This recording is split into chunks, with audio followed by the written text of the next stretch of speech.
श्री स्वामी समर्थ, तुमच्या घरात ही 5 लक्षणं दिसत असतील तर तुमच्यावर आर्थिक संकट येणार आहे. तर चला जाणून घेऊयात की कोणती आहेत ती 5 लक्षणं. पण त्याआधी तुम्ही अजूनही या चॅनेलला सबस्क्राईब केलं नसेल तर चॅनेलला नक्की सबस्क्राईब करा. नंबर 1, तुमच्या घरातील तुळस अचानक वाळत असेल किंवा तिच्यावर पांढरा रोग येत असेल तर हे आर्थिक संकटाचे लक्षण आहे. यामुळे तुम्हाला याकडे लक्ष देण्याची गरज आहे. नंबर 2, तुमच्या घरात विनाकारण वारंवार काच फुटत असेल तर हे आर्थिक संकटाचे लक्षण असू शकते. तुटलेली किंवा तडकलेली काच घरात विनाकारण कधीच ठेवू नका. नंबर 3, तुमच्या घरात वारंवार भांडणे होत असतील तर तुम्ही घरातील वातावरण सुरळीत करण्याचा प्रयत्न करा. नंबर 4, ज्या घरात मोठ्यांचा अपमान होतो त्या घरात लक्ष्मी कधीही राहू शकत नाही.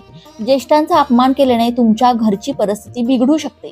नंबर 5, ज्या घरात रोज पूजा केली जात नाही त्या घरात लक्ष्मी कधीच राहत नाही. त्यांना धनलाभ सुद्धा होत नाही. म्हणून घरात रोज सकाळ संध्याकाळ